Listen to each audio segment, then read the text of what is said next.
ایک 17 سالہ نوجوان جس کے سامنے ماں رو رہی تھی، خاندان والوں نے چھوڑ دیا، لیکن اس نے کہا تھا کہ اگر تمہاری جانیں 1000 بار نکل جائے تب بھی میں محمد رسول اللہ صلی اللہ علیہ وسلم کو نہیں چھوڑوں گا۔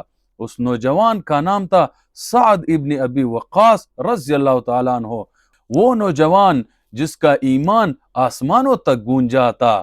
مکہ میں ایمان لانا آسان نہ تھا۔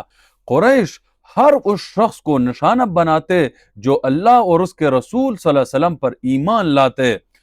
سعد رضی اللہ عنہ کو بھی دھمکیاں دی گئی، ان پر چڑھائی کی گئی، راستہ روکا، یہاں تک کہ ماں نے کہا اے سعد میں کھانا پینا چھوڑ دوں گی، میں مر جاؤں گی، اسلام چھوڑ دو۔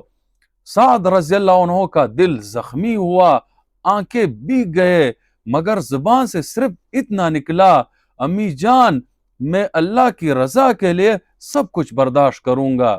ایک دن مسلمان ایک وادی کے کنارے جمع تھے، قریش نے ان پر چڑھائی کی، پتھر برسائے، گالیاں دی، مسلمانوں کے چہرے آزمائش سے بھر گئے تھے، لیکن ان سب کے درمیان حضرت سعد رضی اللہ عنہ کھڑے ہوئے اور پھر اسلام کی تاریخ کا پہلا تیر چلا۔ جی ہاں، اسلام کے دفاع میں چلایا گیا پہلا تیر حضرت سعد ابن ابی وقاص رضی اللہ عنہ نے چلایا تھا۔